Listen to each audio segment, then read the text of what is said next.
Estaba sentada en mi hora de almuerzo en el trabajo, medio revisando correos electrónicos, cuando llegó el mensaje.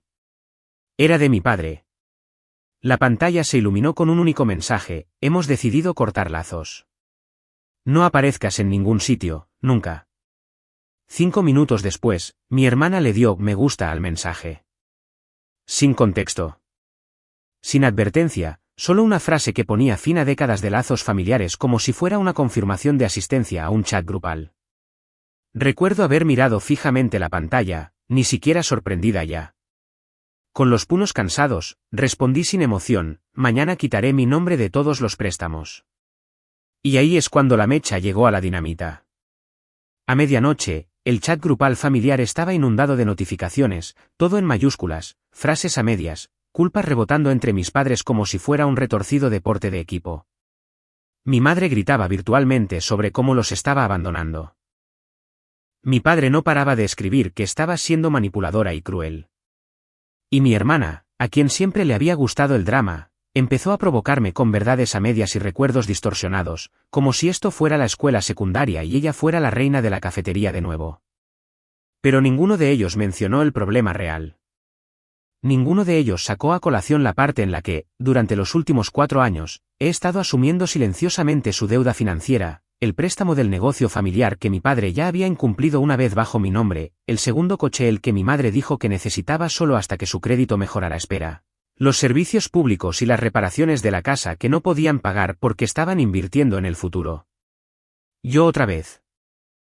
Y de alguna manera eso era lo esperado, que yo siguiera soportando todo eso mientras ellos se turnaban para criticar mi carrera, mi novio y la forma en que vivía mi vida. Me convertí en su plan de respaldo. Ni siquiera tuvieron la decencia de agradecérmelo hasta que de repente ya no era útil. O tal vez simplemente dejé de estar callada, y decidieron que yo era el problema. Así que me cortaron, pensando que volvería arrastrándome, a disculparme, a rogar, a reanudar los pagos. Dijeron que yo lo hice real. A la mañana siguiente, envié un correo electrónico al banco. Les dije que estaba iniciando el proceso para eliminarme como CEO firmante de todos los préstamos abiertos. Envié un correo electrónico a la compañía de seguros para cancelar la póliza del coche que todavía conducían bajo mi nombre. Llamé a la cooperativa de crédito y programé una reunión para el viernes para transferir la propiedad total de la deuda. No se lo esperaban. Y cuando lo hicieron, golpeó fuerte. Esa noche, el tono cambió. Mi padre me envió un mensaje, no gritando esta vez: esto ha ido demasiado lejos. No entiendes lo que esto nos hace. Luego mi madre: solo estábamos molestos. Eres nuestra hija. No puedes abandonar a tu familia así como así. Y luego, finalmente, mi hermana: no pueden obtener nueva financiación sin tu crédito. ¿En serio nos vas a fastidiar sin ninguna razón? ¿No había ninguna razón? Les di años.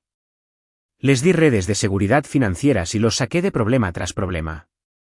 Dejé que me avergonzaran, me culparan, me ignoraran, y aún así me quedé.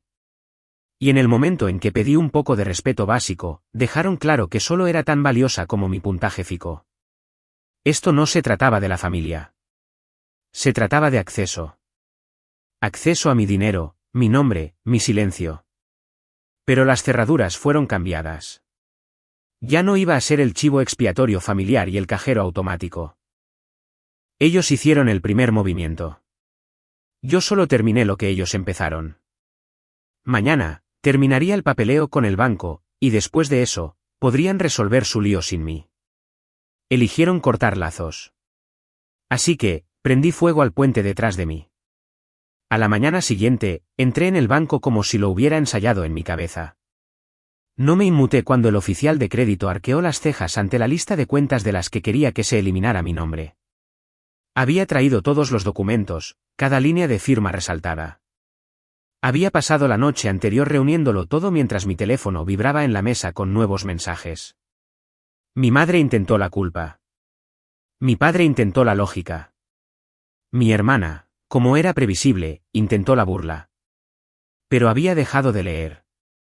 Se sentía surrealista estar sentada allí en esa oficina pasando formularios que sobre el papel lo hacían todo definitivo. Estos no eran solo préstamos o CEO firmas. Eran líneas de vida que había entregado mientras ellos pretendían que yo no existía a menos que necesitaran algo. Dependían de mí para mantener las luces encendidas. Literalmente, simplemente nunca pensaron que me iría. Cuando salí del banco, volví a encender mi teléfono. Había mensajes de voz, 9 de ellos. Mi madre estaba sollozando en uno. Mi padre estaba furioso en otro. Mi hermana dijo que esperaba que mi novio me dejara y que terminara endeudada. Ese me hizo reír porque básicamente estaba describiendo sus propias vidas. Los ignoré y conduje directamente al trastero que había estado alquilando en secreto durante unas semanas. Esa era la parte que no sabían. Había visto venir esto. La última gran pelea que tuvimos cuando mi padre me gritó por no haber ido a casa para el Día de Acción de Gracias porque tenía que hacer horas extras, ahí es cuando algo hizo clic. Empecé a sacar lentamente mis cosas personales de su casa donde técnicamente todavía vivía en ese momento, aunque no había pasado un fin de semana completo allí en casi 6 meses. Y ahora todas mis cosas estaban a salvo fuera de su propiedad. Nada para que amenazaran o retuvieran como rehenes. Esa noche, recibí otro mensaje de mi padre: has dejado claro tu punto. Ya basta. Ven a la casa para que podamos arreglar esto como adultos, ¿verdad, Bill? Como adultos que envían un mensaje de texto de exilio de una sola frase y tienen crisis cuando su gallina de los huevos de oro deja de poner huevos basados en el crédito. Entonces vino la bomba: si no arreglas esto, podríamos perder la casa. Ese fue el momento en que me di cuenta de lo profundo que era el agujero. No solo me habían usado. Habían construido todo, basándose en la suposición de que siempre diría que sí, que siempre estaría ahí por muy mal que me trataran. No era solo mala crianza. Era un plan. Y ahora que se estaba cayendo a pedazos, estaban revolviéndose como ratas en un barco que se hunde. Así que, respondí una vez: me cortaste. Solo te estoy dando lo que pediste. Ese fue el último mensaje que les envié esa semana. Pasé el fin de semana en casa de mi novio. No dijo mucho, lo cual agradecí. Simplemente hicimos pasta, vimos películas tontas y dejamos que el silencio fuera seguro. No hizo preguntas. No rebuscó para buscar chismes. Simplemente me dio espacio para respirar. Y por primera vez, sentí que podía. Para el domingo, el tono había cambiado de nuevo. Ya no estaban enfadados. Estaban desesperados. Y podía sentirlo. La tormenta no había terminado. Solo estaba empezando a girar de nuevo en mi dirección. Pero esta vez, no iba a ceder. El lunes empezó demasiado tranquilo. Sin mensajes de texto, sin llamadas perdidas, sin correos electrónicos pasivo-agresivos de espero que estés bien. Después de 3 días de ser acosada, avergonzada y sometida a submarino emocional a través de todos los canales de comunicación posibles, debería haberme sentido aliviada. En cambio, lo sentí en mi estómago, como el aire antes de una tormenta. Ese silencio no era paz. Era estrategia. Estaba a mitad de mi recarga de café en el trabajo cuando mi gerente me hizo una señal. Dijo que alguien preguntaba por mí en la recepción. Una mujer no daba su nombre. Le pregunté cómo era, ya sabiendo la respuesta. Dijo que tenía unos 50 años, un buen abrigo, parecía educada pero intensa. Caminé hacia el frente, y allí estaba, mi madre sentada en la sala de espera como si fuera una recogida escolar. Se levantó demasiado rápido y empezó a hablar inmediatamente, como si tuviera miedo de que me fuera. Me dijo que me perdonaba. Dijo que lo habían hablado y habían decidido que yo había tenido mi pequeño momento. Y ahora era el momento de volver a casa y limpiar este desastre. No dije nada, solo me di la vuelta para irme. Ella me siguió. Entonces sacó una carpeta. Dentro, fotocopias de todos los documentos financieros que había tocado en los últimos 4 años, préstamos CEO firmados, documentos comerciales, mis antiguos estados de cuenta de la tarjeta de crédito, incluso mi declaración de impuestos del año pasado. Dijo que habían hablado con un abogado. Dijo que el abogado les había dicho que podría estar legalmente obligada a seguir pagando ciertas cosas a menos que siguiera el proceso correcto. Dijo que había lagunas.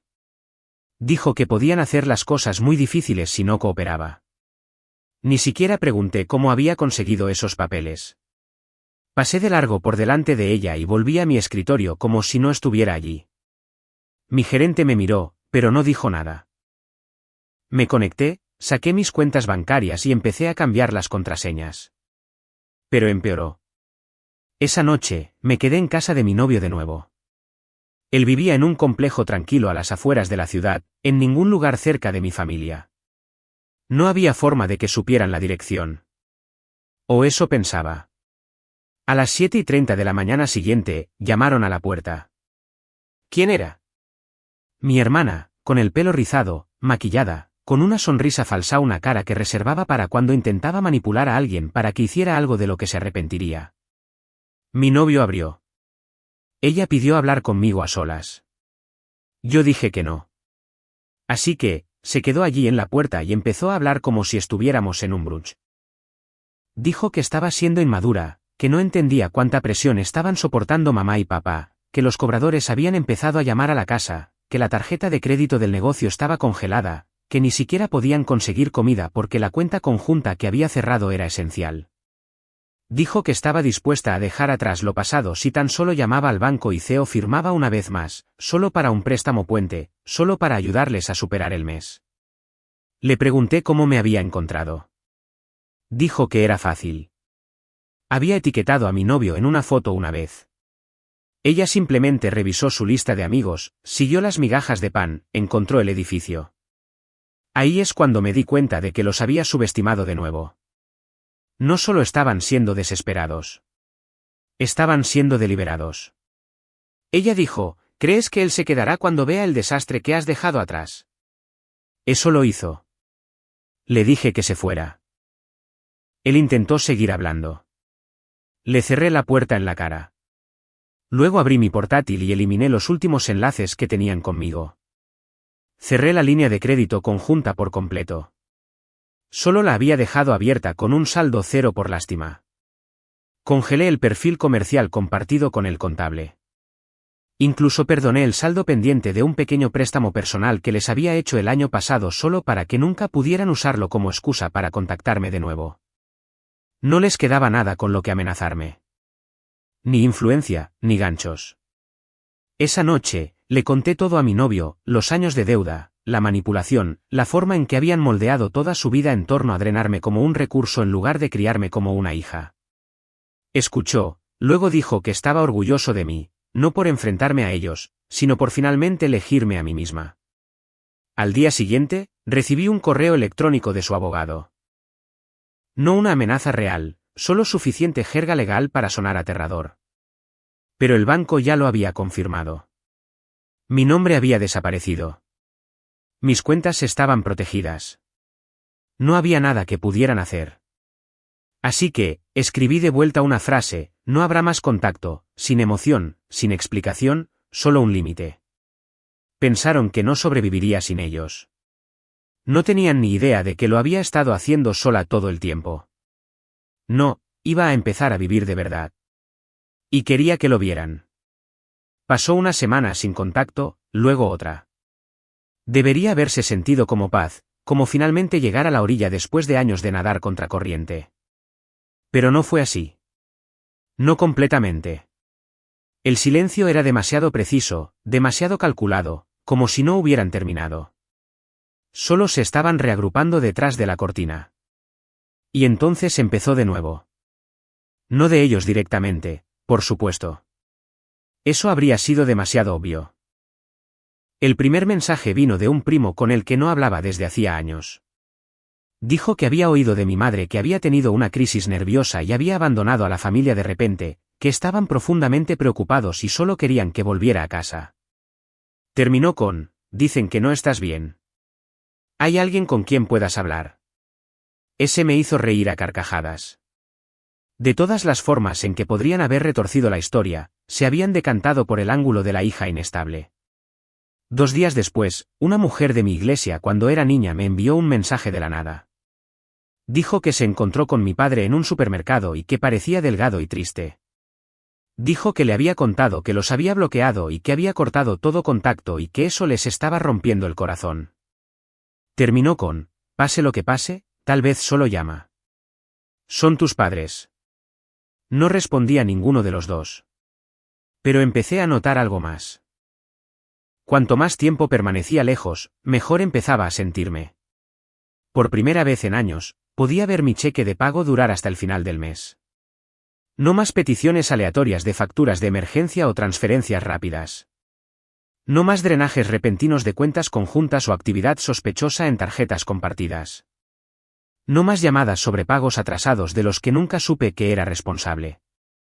Por primera vez en mucho tiempo, estaba respirando. Me mudé con mi novio a tiempo completo. Fue la decisión más fácil que había tomado en meses. Sin drama, sin juegos financieros. Dividimos el alquiler, cocinamos juntos, manejamos las facturas como adultos. No se inmutó cuando le conté todo. Solo escuchó y no intentó arreglarlo. Simplemente se quedó. Ahí es cuando me di cuenta de cómo es realmente el amor y cómo no es la manipulación. Entonces vino el enlace de Zillow. Un compañero de trabajo suyo lo envió. Dijo, ¿no vivía aquí la familia de tu novia? Mi novio lo abrió a mi lado. ¿Quién era su casa? En venta. Solo ofertas en efectivo. Marcada como pre-ejecución hipotecaria. Sin mencionar las renovaciones personalizadas o los electrodomésticos caros que había pagado. Solo una carcasa desnuda. No había hecho nada para forzar eso. No había enviado una sola carta. Simplemente me alejé, y todo se derrumbó sin mí. Al día siguiente, recibí un correo electrónico de mi madre. No un mensaje de texto, no una llamada, un correo electrónico claramente redactado, probablemente reescrito 10 veces. Empezó suave, te echamos de menos. Las cosas no han sido las mismas sin ti. En el tercer párrafo, la culpa entró en acción, sabemos que cometimos errores, pero nunca pensamos que realmente abandonarías a tu familia. Entonces vino la verdadera razón, la salud de tu padre está empeorando. Estamos atrasados en los pagos. La casa se va. No tenemos a dónde más acudir.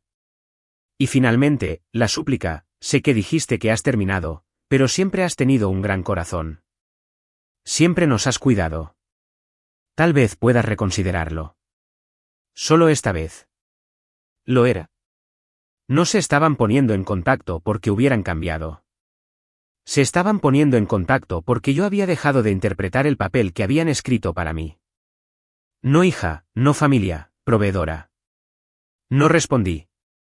En cambio, inicié sesión en mi cuenta e hice una donación de $200 a un refugio para víctimas de violencia doméstica. No intentaba ser poética. Simplemente necesitaba enviar el dinero a algún lugar que realmente ayudara a la gente a escapar de las cosas que los atrapaban. Unos días después, conduje por delante de su casa. Estaba vacía. Sin coches, luces apagadas, un cartel de "Se vende por el propietario" colgando en el jardín delantero. Debería haberse sentido satisfactorio, pero no fue así. Sí, confirmó todo lo que ya sabía, nunca me vieron como una persona. Yo era su plan B, su red de seguridad de la puntuación de crédito, siempre su respaldo. No, iban a tener que aprender a sobrevivir sin mí porque no iba a volver. Ni ahora, ni nunca. Realmente creía que se había acabado. La casa se había ido. Todas las cuentas a las que tenían acceso estaban bloqueadas, cerradas o despojadas de mi nombre. Los había bloqueado en todo, desde mi teléfono hasta mi correo electrónico e incluso LinkedIn. Incluso había empezado a ir a terapia, dándome por fin permiso para hablar de cosas que antes fingía que no eran reales. Por primera vez en años, no estaba mirando por encima del hombro hasta que abría la puerta, y ellos estaban allí de pie. Era un domingo por la tarde.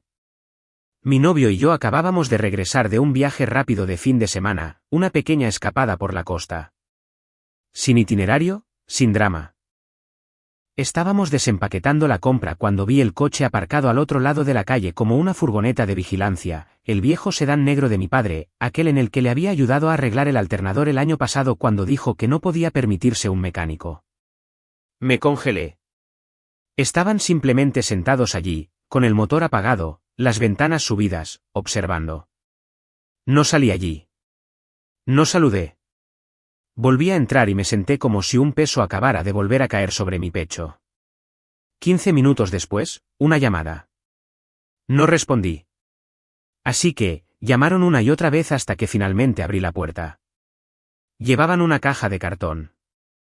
Dentro había fotos antiguas mías, dibujos que hice en el jardín de infancia, tarjetas de cumpleaños que había olvidado que existían, algunas baratijas al azar de la habitación de mi infancia. Mi madre sostenía la caja como si fuera una ofrenda de paz. Mi padre estaba de pie detrás de ella, con los brazos cruzados, su expresión ilegible. Dijo que estaban reduciendo el tamaño. Dijo que la casa se había ido y que estaban empezando de nuevo. Dijo que no habían venido a discutir, solo querían hablar. Mi padre añadió que echaban de menos a su hija. Dijeron que yo siempre había sido el pegamento. Dijeron que estaban perdidos sin mí. No hablé. Me limité a mirar la caja. Entonces mi madre dijo que lo sentían, pero no de una manera que significara nada. No dijo que lo sentía por usarme, por firmar mi nombre en papeles sin preguntar, por llamarme egoísta cuando no podía cubrir un pago de un préstamo, por tratar mi apoyo financiero como una obligación. No se disculpó por los años de culpa silenciosa o por la forma en que mi hermana siempre se salía con la suya mientras esperaba que yo lo arreglara todo. Dijo que lo sentía por cómo habían terminado las cosas, no por lo que había causado el final. No estaban aquí para asumir nada. Estaban aquí porque estaban asustados, solos, arruinados, y todavía de alguna manera creían que podía ser inducida por la culpa a salvarlos. Les pregunté a dónde se iban a mudar. Dijeron que no estaban seguros todavía. Dijeron que habían solicitado algunos alquileres, pero les habían denegado, crédito demasiado bajo, ingresos demasiado inestables. Entonces mi padre lo dijo directamente: necesitamos tu ayuda. Solo hasta que nos pongamos de pie. Esa palabra. Solo. Una CO firma más. Solo una tarjeta más. Solo una firma más. Solo lo suficiente para hacerme volver a entrar. Les dije que no. Con calma, finalmente, dije que no quería dinero de ellos. No esperaba nada y no iba a perseguir lo que todavía me debían. Podían quedarse con el sofá, la nevera, la lavadora que yo pagué. Quedarse con los muebles que compré cuando su negocio estaba a punto de dar un giro. Quedarse con todo. No lo quería porque ya no se trataba del dinero. Se trataba del silencio, de la libertad de ya no estar atada a personas que solo se acordaban de ti cuando vencían las facturas. Mi madre me preguntó si los odiaba. Le dije que no. Le dije: el odio consume energía. Y por fin estaba usando la mía para mí misma. Se quedaron allí durante otro minuto incómodo como si no pudieran creer que no estaba funcionando. Entonces mi madre colocó la caja en el suelo y se alejó. Mi padre la siguió sin decir una palabra.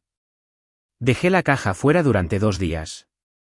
Finalmente, la tiré a la basura, no porque no me importaran los recuerdos, sino porque ya no necesitaba la prueba de que había estado allí. Más tarde esa noche, me senté junto a mi novio en el sofá.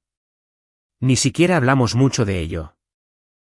Simplemente me cogió la mano, y me di cuenta de que esto es lo que se siente la estabilidad.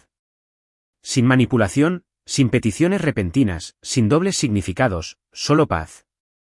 Que observen mi vida desde fuera ahora.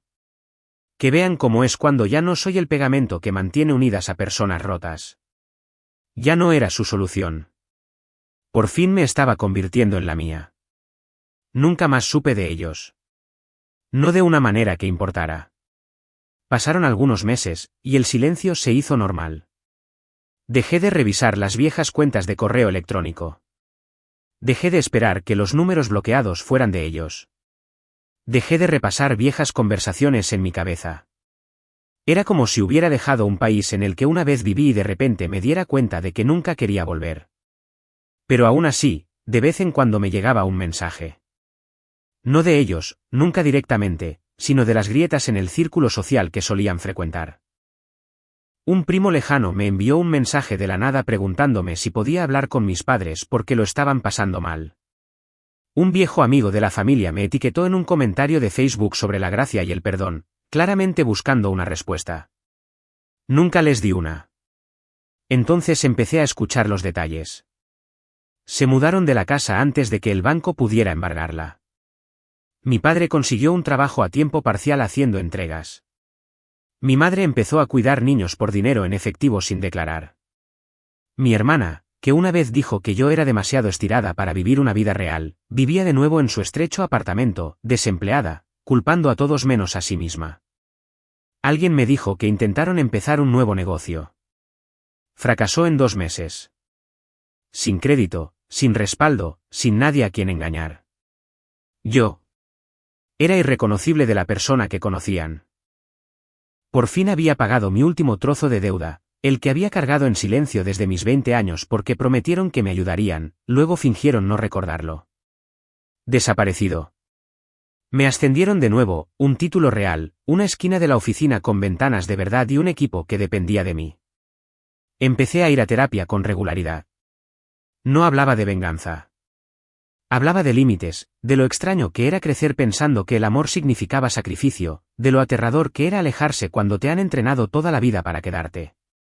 Y sobre todo, de lo bien que se sentía no hacerlo. Mi novio, no, mi compañero ahora, seguía conmigo, seguía tranquilo, seguía callado, seguía apareciendo. Firmamos un contrato de alquiler de un nuevo lugar, más grande, con luz entrando por todos los ángulos, un espacio que se sentía como algo que construimos juntos, no algo que estaba cargando para otra persona. Una noche, encontré una vieja caja en el fondo de mi armario. Estaba llena de cartas, la mayoría mías, entradas de diario, notas para mí misma que nunca envié. Una de ellas era una lista de cosas que deseaba poder decir a mis padres. Había sido doblada y desdoblada tantas veces que los bordes estaban suaves. Decía cosas como, no soy vuestra inversión. No soy vuestra segunda oportunidad. No podéis llamarlo amor si solo funciona cuando soy útil. La leí una vez, luego la quemé porque ya no la necesitaba. Habían intentado volver a entrar en mi vida. Se habían presentado, habían llamado a abogados, habían rastreado direcciones, habían culpado a parientes. Habían enviado cajas de recuerdos y disculpas retorcidas. Habían hecho todo excepto cambiar. Querían que volviera, no porque me echaran de menos, sino porque echaban de menos lo que les daba. Pero ya no era suya para usar. Por fin me había convertido en alguien que no necesitaba su aprobación, su permiso o su reconocimiento. ¿Y la ironía? Ellos son los que me dijeron que no sobreviviría sin ellos. Ahora me están viendo prosperar mientras sus vidas se desmoronan a causa del mismo caos que solían volcar sobre mí. Y no he dicho una palabra. Sin represalias, sin llamadas airadas, sin publicar capturas de pantalla ni arrastrarlos por el barro. No necesito hacerlo porque estoy viviendo bien, en silencio, limpiamente, en mis propios términos. La mejor venganza no era destruirlos. Era darme cuenta de que nunca merecieron ser parte de esta vida que estaba construyendo. Y la puerta no solo está cerrada. Se ha ido. 1 año después, es casi como si nunca hubieran existido. No lo digo de una manera cruel. Lo digo en la forma en que una herida curada deja de picar. La cicatriz está ahí, seguro, pero ya no exige atención. Me levanto por la mañana, y mi primer pensamiento no es si han intentado contactar conmigo. No reviso mi lista de bloqueados como solía hacer. No escaneo cada número desconocido ni miro por encima del hombro cuando estoy en público. Estoy aquí viviendo libre. Mi novio, todavía mi compañero, ahora mi mejor amigo en el sentido más verdadero, me preguntó una vez si alguna vez pensaba en volver, en reconectar, solo para decir algo final, tal vez para tener la última palabra. Y le dije la verdad. No quiero la última palabra. Ya la tomé cuando me alejé. Tuvieron oportunidad tras oportunidad de hacer lo correcto por mí. No solo durante los últimos años, sino toda mi vida. Eligieron usar la culpa como arma, hacerse las víctimas cuando no seguía el juego, cobrar mi lealtad como si fuera una tarjeta de crédito ilimitada. Y cuando me detuve, no se disculparon. Entraron en pánico. Ahora viven en un apartamento de una habitación en un suburbio que nadie quiere admitir que es de donde son. Las mismas personas que una vez se jactaron de mis ingresos, mi carrera, mi fiabilidad, esas mismas personas están ahora evitando silenciosamente el tema, fingiendo que los corté por algo pequeño, como si no fueran años de lenta traición. Mi hermana intentó contactarme una vez a través de la cuenta de otra persona. Dijo que estaba en terapia. Dijo que por fin veía las cosas con claridad. Dijo que me echaba de menos, pero ni una sola vez dijo, lo siento. Así que, no respondí. Algunas puertas no se reabren. Algunos puentes no se reconstruyen. No por rencor, sino por paz. Porque si los dejo volver a entrar aunque sea un poco, sé cómo termina. Lloran. Piden, tiran, y yo sangro. Así que, he terminado de sangrar por personas que solo me ven como un recurso. En cambio, estoy construyendo algo que es mío, mi carrera, mi relación, mi vida, mi identidad, separada de ellos, intacta por su caos. Y si alguna vez se preguntan qué me pasó, pueden buscarme. Pueden ver las fotos de los lugares que he visitado, los objetivos que he alcanzado, la vida que he construido. Pueden ver las sonrisas que no son falsas, la paz que no es performativa. Pueden ver la vida que nunca me permitieron vivir mientras ellos sostenían las riendas. Ese es el verdadero final. No una confrontación dramática, no una pelea a gritos en un camino de entrada, solo esto. Perdieron el acceso, y yo me encontré a mí misma.